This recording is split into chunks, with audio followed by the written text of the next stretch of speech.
নমস্কাৰ সকলোকে মই এই মেপখন আঁকিবলৈ চেষ্টা কৰি আছোঁ এই মেপখনৰ বিশেষত্ব আপোনালোকক জনাইছোঁ যে এই মেপখনত মই বিভিন্ন জাতি জনগোষ্ঠীয়ে ব্যৱহাৰ কৰা কাপোৰসমূহ টেক্সটাইল বা ফেব্ৰিকসমূহ তুলি ধৰিবলৈ চেষ্টা কৰিছোঁ এতিয়া কথা হ'ল যে বহুতে আপত্তি কৰিছে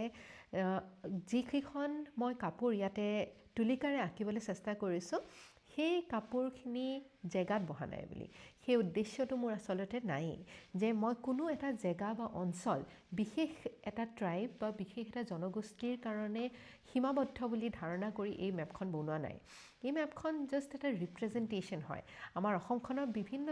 জাতি জনগোষ্ঠী আমি ব্যৱহাৰ কৰা কাপোৰসমূহ জাষ্ট তুলি ধৰিবলৈ চেষ্টা কৰিছোঁ আৰু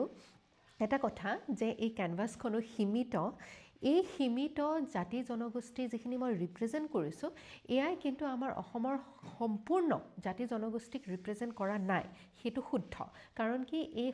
মানে লিমিটেড কেনভাছত সম্পূৰ্ণ জাতি জনগোষ্ঠীক তুলি ধৰাটো অসম্ভৱ হয় কিন্তু যিকেইখন মই জানো পৰিচিত বা যাক মই অলপমান ইয়াতে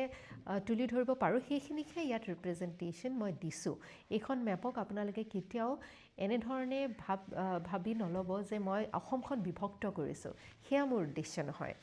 তথাপিও বহুতেই মোক মৰম দিছে আৰু মৰম যাচিছে কৈছে যে সুন্দৰ এটা প্ৰয়াস মই কৰিছোঁ আৰু আপোনালোকৰ ভিতৰত কোনে কোনে নিজৰ ট্ৰাইবটো ইয়াতে দেখি পাইছে বা ৰিপ্ৰেজেণ্টেড আছে যেন অনুভৱ কৰিছে কমেণ্ট ছেকশ্যনত জনাব আৰু